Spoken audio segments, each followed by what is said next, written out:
Yes, Red Zone TV kwoli webale kubanga okyagoberera nga bulijjo yonna gy'osinzira okubanga gy'otulabira kyokola kya mutawana nnyo gwe n'akyatambula naffe ku mukutu ogwa Red Zone TV. Mu mawulire ge twakuwadde enkya y'olunaku olwaleero omukulu amanyiddwa nga General Muhoozi Kainerugaba amawulire agatambulidde oba ebigambo ebyatambulidde ku mukutu ogwa X eyaleetibwa Twitter ng'omukulu ono yavuddeyo n'ategeeza nti ayagala oba singa sijjeno Yoweri Kaguta Museveni kitaawe yandibadde yasalako dda His Excellency Robert Kyagulanyi Ssentamu omutwe kakati mu ggwanga erya America. Amawulire gano ebyatandise ng'ebyokusaaga bwe twogerera gwampuliriza byamaze dda okubeera nga bituuka ku gimu ku mikutu gy'amawulire egikyasinze okubeera egy'amaanyi okwetooloola ensi yonna. Omukutu gw'omanyi obulungi ennyo ogumanyiddwa nga Voice of America abangi gwomumanyi nga VOA ng'omukutu guno gwa nsi yonna wabulanga gwa ggwanga erya America ngenda kuwa ebirikwatako ebitonotono gusangibwa oba headquarters zaabwe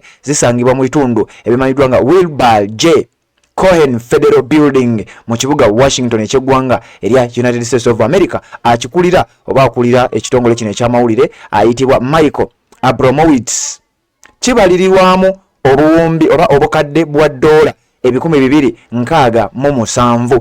TV eno eri state owned era government y'eggwanga erya America ebintu byokka ebiri mu interest eri eggwanga erya America kibayita federal government ebintu byokka ebiri mu interest erya government eyo ebintu ebifulumira ku mukutu guno gwe twogerako ogwa VOA oba Voice of America wabula nga gulina department efokasinga ku nsonga oba affairs eziva ku lukalu olwa Africa.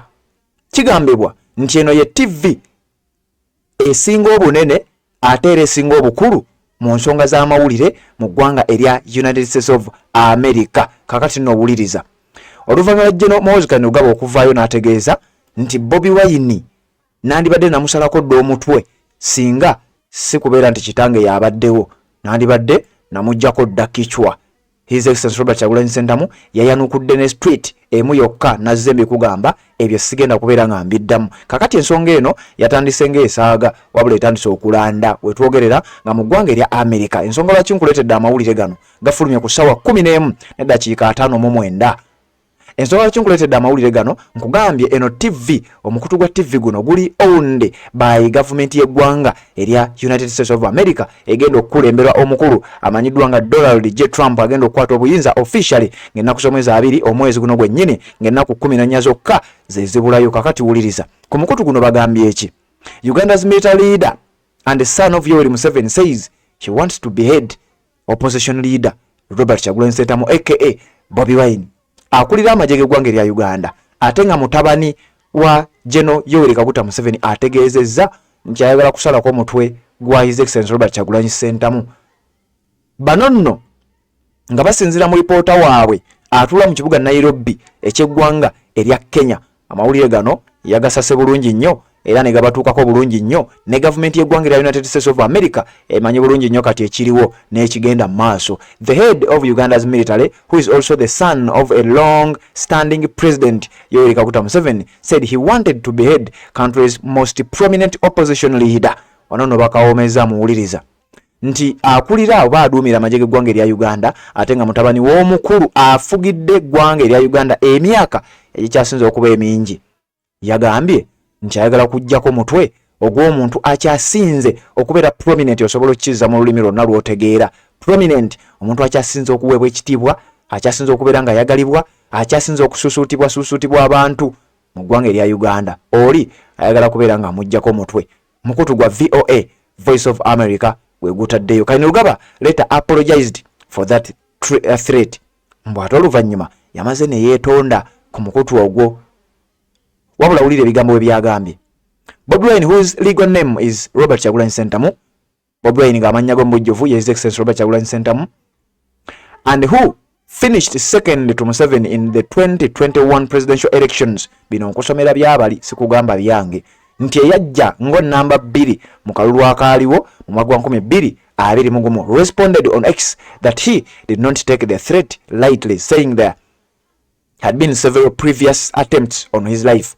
ng'agamba nti bino tajja bitwala ng'olusaago oluvannyuma lw'okubeera nti bano abasajja bamwegezezaamu emirundi n'emirundi okwagala okubeera nga basaanyaawo obulamu bwe. Ndikubiri ebigambo ebya His Excellency Robert Kyagulanyi Ssentamu bye yayenukudde nabyo bw'obanga obadde otugoberera amawulire gano nagakuwadde ku makya y'ensonga lwaki saagala kubeera nga mbiddamu wabula njagala kuwa ekyo ekivudde ku mukutu ogumanyiddwa nga VOA ogusangibwa mu ggwanga erya United States of America. We twogerera embeera yatandise dde okubeera nga ate eyambuka ebyatandise ng'ebyokusaaga era kigambibwa nti Muhoozi yalabye guli gutyo yavuddeyo ne yeetonda olwa threat eyo gye yakoze.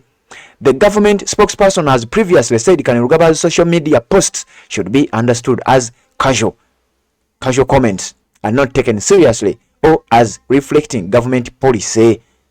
Omwogezi wa gavumenti y'eggwanga erya Uganda mbu yavaayo n'ategeeza nti ebigambo by'omukulu ono temuddamu kubitwala nga nsonga, mubitwale ng'ebigambo bya bulijjo era ebitalina makulu, okusinziira ku mukutu guno n'okusinziira ku mwogezi wa gavumenti y'eggwanga erya Uganda eyavaayo. Jjukira yavuddeyo n'ategeeza nti ye ne bajjeno abalala be bafandinga His Excellency Robert Kyagulanyi Ssentamu, kakati ate wana abamu batugamba nti ebigambo ebyo tubitwale unserious. Human rights activists have also accused Museveni's government of widespread human rights abuses, including torture and arbitrary detention. Bino nno bikulaga bulazi ti gavumenti y'eggwanga erya United States of America wetwogerera ng'ekulemberwa Joe Biden nga mu bbanga ttono nnyo egenda kuba ekulemberwa Donald J. Trump, kiraga bulazi bamanyi era balaba biki ebigenda mu maaso mu ggwanga erya Uganda. Kubanga wano bagambye abamu ku balwanyizi b'eddembe ab'enjawulo abava mu bitundu eby'enjawulo bazzenga era ne ku mulundi guno bazzeemu okuvumirira gavumenti ya General Yoweri Kaguta Museveni ku bikolobero okuwamba, okutokyalinga, okutulugunya n'okusiba bannabyabufuzi naddala bali ku ludda oluvuganya nga babasibira obwereere. Uganda's government has repeatedly denied allegations of election fraud and human rights abuses. Gavumenti y'eggwanga erya Uganda emaze ebbanga nga yeegaana ebigambo bino naddala ebyokubba akalulu n'ebigambo ebirala ebyokutyoboola eddembe ly'obuntu. Bino nno bifulumidde ku mukutu ogw'amawulire gwenkugambye ogumanyiddwa nga VOA oba Voice of America focusing on Africa. Bakugamba wano is an international broadcasting state media network funded by the federal government of the United States of America. Mukutu gw'amawulire gwa nsi yonna wabula nga guli funded by government y'eggwanga erya America federal government ekulembera eggwanga erya United States of America. Era kigambibwa gwe mukutu ogukyasinza obukadde era n'okubeera omukutu ogukyasinza obunene okwetoolola ensi yonna mu nsonga ey'amawulire. Kakati nno ojja kuwulira bafulumya amawulire mu nnimi 48 version y'olulimi nja gikuleetera. Amawulire nnimi ziri wano baziwandiiseewo naye nja kuba nga nte bikuleetera lulala ebyo byetaaga lwabyo, naye nga webale kubanga okyagoberera omukutu ogwa Redison TV amawulire geego, webale kubanga okyagoberera tuwuliziganye mu updates eziddako. Assalamu alaikum wa rahmatullahi wa barakatuh. Amanya n'eddoboozi Haji Abdu omusomi w'eddua. Nkola ku nsonga ez'enjawulo, emirimu nga gikutataganyeko, ebyenfuna byo nga bidobonkanye, ne oba oli bweru wa ggwanga emirimu gya kutankalanako. Jangu kusomere ku ddua okubeda nedda eddua zaabaawo, eddua zisomebwa omuntu n'oterezebwa mu mbeera yonna ebadde ekwesibyeko akanyaga. Nina ekyoto kye nsobola okukumira wadde oli bweru wa ggwanga nga toli kumpi wano n'ofuna omukisa ogwo nawe n'osomerwako ku ddua nga nkuteddeko n'akabaani. Allah ajja kukusaasira, ajja kwanukula.